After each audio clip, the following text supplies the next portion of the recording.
Hey guys, today I'll show you a horror thriller movie named Tarot. Spoilers ahead, watch out and take care. The movie begins with a group of young people gathering at a local villa to celebrate a friend's birthday. After consuming all the food and alcohol, they decided to kill time by exploring the villa's basement. There, they found a wooden box adorned with the zodiac signs and pulled out a set of hand-drawn tarot cards to conduct a horoscope reading and predict their recent fortunes. The girl, Haley, was the designated diviner. Despite having studied astrology and divination since childhood, Haley hadn't performed a reading in a while due to personal matters. Moreover, it's a common rule in tarot readings not to use someone else's cards. However, since it was Elise's birthday and she insisted, Haley reluctantly accepted the hand-drawn tarot cards. As soon as Haley opened the sealed box, a sudden gust of cold wind swept through the room, making her feel uneasy. But with Elise eagerly seated in front of her, Haley steeled herself and drew 13 cards for the reading. Through the tarot cards, Haley discovered that her friend's fortunes were mixed. For instance, Elise drew the High Priestess in reverse, indicating that while her life seemed smooth, she might face a major, unexpected event. The sidekick girl drew the Hanged Man, suggesting she would encounter difficulties. Astrologically, it was best for her not to flee from these challenges, or she would face an uncertain future. The curly-haired girl drew the Magician, signaling that she might be deceived by appearances soon. The chubby guy, Paxton, drew the Fool in reverse, warning him not to be stubborn in the future, but also indicating his courage to stand up for friends. The sidekick boy had the best fortune, drawing the Hermit in reverse, suggesting financial success, but he needed to be cautious of straying into dangerous territory. The last reading was for Haley's ex-boyfriend, Grant. He drew the Devil card, a warning that he might lose something important. The appearance of the Devil card sent a shiver down everyone's spine to their smelly butt. However, the most terrifying card was the one Haley drew for herself, the Death card, clearly indicating that love would be the cause of her demise. This was the only outcome that had ever appeared in Haley's self-reading since meeting her ex-boyfriend. Seeing this, everyone quickly ended the topic and returned to their rooms to sleep. Little did they know, after the villa's lights went out, the wooden box holding the tarot cards began to glow strangely. The young people were unaware of this. The next morning, they set off together to return home. At the supermarket, the sidekick boy bought a scratch-off lottery ticket and won $700, much to everyone's delight. They celebrated together late into the night before heading home. That night, as Elise lay in her room chatting on the phone with a friend, a loud noise suddenly erupted outside her door. When she went to check, she only saw a dark figure flash by. When she turned on the lights, the figure had vanished, but the attic ladder, which had been closed, was now down. Thinking it was a prank by her friends, Elise climbed up the ladder with a smile. However, she found no one there. Instead, strange rumbling noises continued in the attic. Soon, sharp chicken screams echoed from all directions, and in an instant, candles lit up around her. Terrified, Elise raised her phone to look around and saw the High Priestess card lying on the attic floor. Carefully picking up the card, Elise suddenly faced a ghastly, bloodthirsty ghost. She fell to the ground in fear, dropping her phone. As she tried to get up, her broken bones struggling, sharp claws gripped her. In a flash, the wooden ladder crushed her sexy but fragile body into a gruesome mess, blood splattering everywhere, turning the phone screen and floor into a blood-red hell. Barely alive, Elise could only watch helplessly as the ghost of the High Priestess let out another piercing chicken scream. Elise's horrific death left her friends heartbroken. But after seeing the police investigation results, they all thought it was a simple murder case, unaware that the shadow had already fixed its gaze on new prey.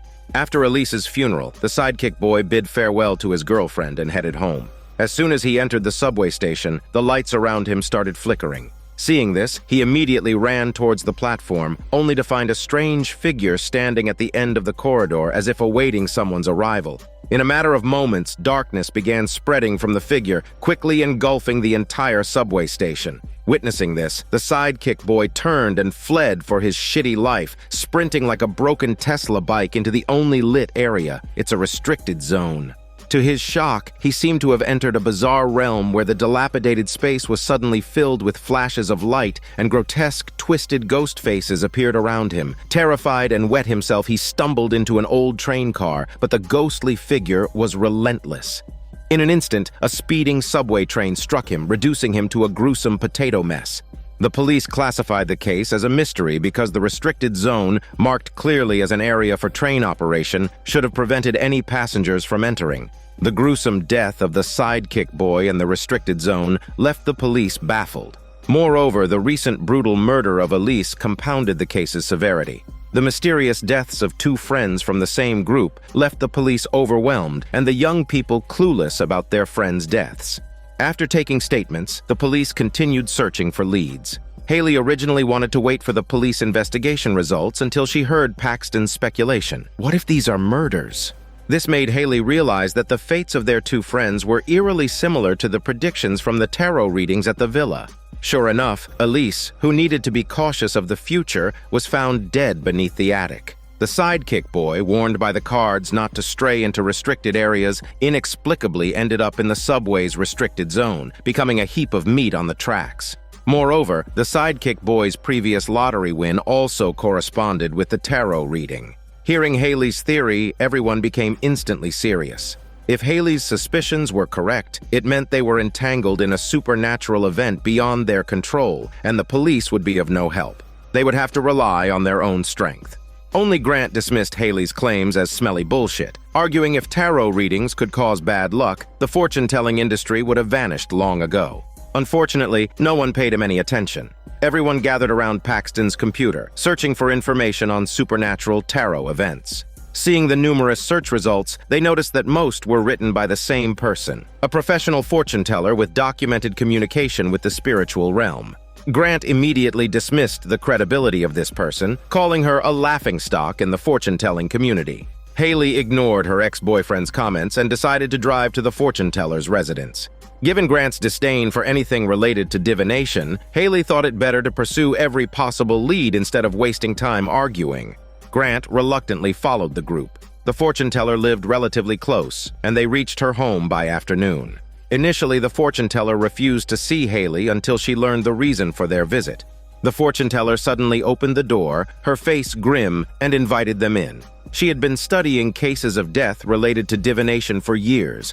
According to the information she had gathered, such cases had already appeared as early as 1951 in Mexico. 6 people, after performing a tarot reading at the same wedding, mysteriously died within 48 hours. Similarly, in 1969 at Woodstock, a mysterious case of 8 people dying simultaneously also occurred. The most recent incident took place in London in 1988, where a group of young people gathered to play a divination game and were found dead in strange ways shortly thereafter. The only survivor was the fortune teller herself. There was a clear common thread in these cases. The tarot used by the fortune teller was always the same set, housed in a wooden box painted with a yellow knife and containing the Guardian card. The reason the fortune teller survived was that she did not perform a reading for herself. However, she never felt fortunate about this because she had witnessed the horrific deaths of her friends and seen the vengeful spirit lurking within the tarot cards, slowly torturing her friends to death. To avenge her friends, the fortune teller had been investigating the background of the tarot ever since the incident. According to the information she had collected and compiled over the years, this hand-drawn tarot set belonged to a Hungarian astrologer in 1798. This astrologer served a certain count and became famous for her accurate predictions, earning the count's favor. When the countess was about to give birth, the count ordered the astrologer to make a precise prediction about the outcome of the delivery. No matter how many times the astrologer repeated the divination, she could only get the death card. In tarot readings, death can signify the end of something and the beginning of something new. But in predictions concerning life, the death card simply meant death itself. The count, furious, drove the astrologer and her daughter out of his home. However, this did not change the outcome. On the day of the birth, everything happened as the astrologer predicted. The countess and the baby both died. Unwilling to face the loss of his wife, the count accused the astrologer of using witchcraft to harm others and launched a fierce revenge against the mother and daughter. The astrologer's daughter died as a result of the persecution. This was the last straw for the astrologer. To make the count pay, the astrologer sacrificed her own life to perform a dark ritual, binding herself to the tarot cards and cursing the count and his family. Soon after, the count and his relatives died one after another. But it did not end there. The hand-drawn tarot set with its reversed star constellations continued to show its power as it was passed down through the history of divination. Only by destroying the tarot could the astrologer's curse be ended. The last time the fortune teller saw that tarot set was at an auction 15 years ago. Since then, the hand-drawn tarot had disappeared again until Haley mentioned its existence today. Knowing the tarot's whereabouts, the fortune teller could not sit by and do nothing. The group decided to return to the villa that night. However, their car broke down in the middle of a bridge. Seeing the hanged man symbol suddenly appear on the car window, the sidekick girl quickly realized that the astrologer's vengeful spirit was targeting her this time. She instinctively opened the door and fled. Meanwhile, the radar in the car began flashing incessantly. Hearing the thudding sounds of the shadow crashing around, the group's hearts were immediately in their throats, fearing the spirit would burst in and take their lives. In the next moment, the spirit's rope flew straight at the sidekick girl. As Haley rushed out of the car, she saw the girl being lifted into the air and disappearing onto the metal frame above. A piercing scream rang out as the sidekick girl turned into a lifeless shell swaying in the wind. Seeing the ghastly, pale face on the rope, the group decided to abandon the car and run for their shitty lives. Despite Haley's stern insistence that they must go to the villa together to prevent the spirit from continuing its rampage, Paxton became hesitant and insisted they should all go home separately. He even declared that the tarot death cases were nothing but nonsense. After failing to persuade Paxton, Haley watched him leave with a heavy heart. She and the other two hurried towards the villa. While the trio racked their brains trying to figure out how to deal with the tarot cards, eerie laughter began echoing around Paxton, who was heading home alone. Paxton looked behind him and saw a clown standing not far away, sending chills down through his spine to his butt. He hurried into an elevator, but in the blink of an eye, the clown's grotesque face was right in front of the elevator doors. Paxton was so terrified that he collapsed, his limbs turning to jelly. As he turned his head, the clown's sharp teeth lunged towards his flesh. Unaware of Paxton's fate, the remaining three had tried to burn the tarot cards, but the flames had no effect. To prevent the cards from mysteriously disappearing, they decided to stay put and wait for the fortune teller's help. Upon hearing that the sidekick girl had been killed by the hanged man, the fortune teller immediately explained that it was also a vengeful spirit from the tarot. The spirit could transform into the images on the tarot cards and extend its claws towards the cursed individuals. This revelation filled the trio with dread. Time was of the essence. They needed to draw an exorcism circle to separate the spirit from the tarot cards and stop the spirit's rampage. Just as the fortune teller began chanting the incantation, a gaunt shadow appeared behind her. Haley stared at the familiar face and realized that the pale, frail figure was identical to the astrologer's portrait from centuries ago. The spirit slowly raised its arm, causing the tarot cards to scatter and form a divination array within the circle. The final card laid out was the Six of Swords, symbolizing difficult communication. In an instant, the fortune teller was swallowed by darkness. The trio panicked and fled. To their horror, the fortune teller's body, pierced by 6 arrows, fell from above. Witnessing this, they quickly changed direction. But in a flash, the curly-haired girl vanished without a trace of her curly hair. When Haley noticed something was wrong, a black claw suddenly shot out from behind the wall, revealing the demon's dark form before them. Seeing this, Haley grabbed Grant and sprinted into a concealed room, barricading the only door. Meanwhile, the curly-haired girl, realizing she was separated from the others, stopped to look for her friends. At that moment, a cry for help from Haley suddenly echoed through the pitch-black room. Hearing the familiar voice, the curly-haired girl couldn't hide in time and ran towards the sound, unaware that it was a trap from which there was no return. Applause echoed from a bizarre stage where eerie spectators squatted below, watching a live chainsaw magic performance. Trapped inside the magician's box, the curly-haired girl felt utterly hopeless as the box grew increasingly narrow and the frequency of the saw blades increased. Before long, she was reduced to a bloody mess. Hearing the screams from the next room, Haley was filled with sorrow and anguish.